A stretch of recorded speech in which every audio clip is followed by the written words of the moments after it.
আমাদের একজন औलाद भी तुम्हारी है, তথাকথিত সো-কল্ড लश्कर भी तुम्हारा है। একজন লেকচারার, যিনি तुम বিভিন্ন झूठ को सच लिखो, জায়গায় হকারি করে বিজনেস করেন, अखबार भी तुम्हारा है। যার বিজনেসটাই মেইন। अंधेरों का মাঝে जो মাঝে তো छवि লেকচার है, দেয়, ইসলামিক एक কিছু नूर বয়ান आएगा উনি পেশ করে। जो तुम সবসময় ওনার বয়ানের মধ্যে तो मूसा भी जरूर লক্ষ্য आएगा। করি যে উনি মানুষকে বোঝানোর চেয়েও ছোট করার পিছনে লেগে থাকে। মানে বুঝিয়ে বলার যে একটা বিষয়, এটা থেকেও ওনার কাছে বেশি একটু হেট করে, একটু রাগ দেখিয়ে বা একটু ছোট করে কথা বলার ওনার ধরনটাই এরকম। আসলে এই জায়গায় আমি একটা কথা বলতে চাই, আল্লাহ পাক রব্বুল আলামিন উনি নিজে নবীকে বলছে ফেরাউনের সাথে নরম ভাষায় কথা বলতে। এজন্য ওমর ইবনে আব্দুল আজিজ একটা ওনার বিখ্যাত একটা লাইন আছে, উনি ওই লাইনের মধ্যে বলছিলেন যে আমার থেকে খারাপ মানুষের কাছে আল্লাহ তাআলা আমার থেকে অনেক উত্তম মানুষকে আল্লাহ তাআলা পাঠাইছেন, এবং এই কথা বলে দিয়েছেন যে নরম ভাষায় কথা বলতে। এজন্য আপনি আমার সাথেও নরম ভাষায় কথা বলেন। দাওয়াতের বিষয়টা এরকম, আপনি যখন কাউকে বোঝাবেন, যখন কাউকে দ্বীনের বোঝ দিতে যাবেন, তাহলে আপনাকে অবশ্যই নরম ভাষা অবলম্বন করাটা খুবই জরুরি। কিন্তু আমাদের সো কল্ড আমাদের কিছু লেকচারার আছে যারা মাইক হাতে পাইলে এত কিছু ধার ধারে না, এবং দিন বুঝাইতে গিয়া মানুষকে ছোট করে কথা বলে। আমি এই কথাগুলো বলতেছি এই জন্য যে ফিলিস্তিনের বিষয়ে আমরা সেন্সিটিভ, আমরা মানুষ, তার উপর মুসলমান বা একজন মানুষই তো কখনো এরকম হত্যাযজ্ঞ, মেসাকার, এরকম ধরনের বর্বরতা মেনে নিতে পারে না। একজন মানসিক দিক দিয়ে মনুষ্যত্ব যার মধ্যে আছে, তার উপর আমরা মুসলমান।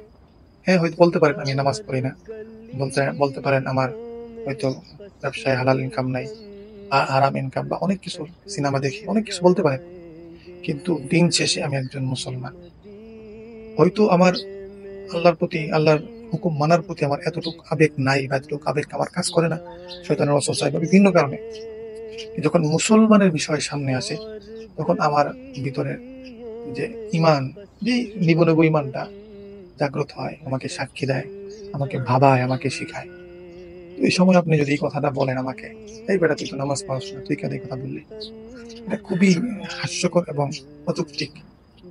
আমি যার বিষয় নিয়ে কথা বলছিলাম, আমি তার নাম মেনশন করতে চাই না, তার ফেসবুক ওয়ালে আমি যখন স্ক্রল করছিলাম, দেখলাম যে ফিলিস্তিনের পক্ষে নিয়ে উনি কোনো মন্তব্য করেন নাই, বরং ওনার কিছু ভিডিও পূর্বের অনেক বিষয়ে উনি ফিলিস্তিনের ঘোর বিরোধিতা করছেন।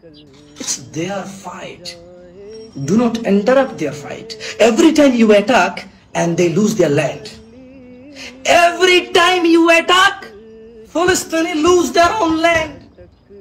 এটা কেন করছেন, ওনার মাকসাদ কি, ওনার আসলে উদ্দেশ্য কি, কি চান, এগুলো তো আর আমি জানি না, জানি না। কিন্তু স্পষ্ট যে বিষয়টা, এটা হলো এই ধরনের জঘন্য মন মানসিকতা মানুষদেরকে এই উম্মাহের ফলো না করাটাই উত্তম এবং ভালো আমার দৃষ্টিকোণ থেকে। ওনার ফেসবুক ওয়ালে আমি যখন স্ক্রল করলাম, কোনো ধরনের ফিলিস্তিনের পক্ষে নিয়ে কোনো ধরনের বক্তব্য পেলাম না। কিন্তু যখন ওনার ফেসবুক ওয়াল থেকে এই ধরনের একটা পোস্ট আসে যে আপনারা ফিলিস্তিন নিয়ে কষ্ট পাইতেছেন, বিষণ্ণ বা মর্মাহত, আপনি কি নামাজ পড়ছেন, নামাজ পড়েন নাই, এই জন্য আপনি কতটুকু মর্মাহত।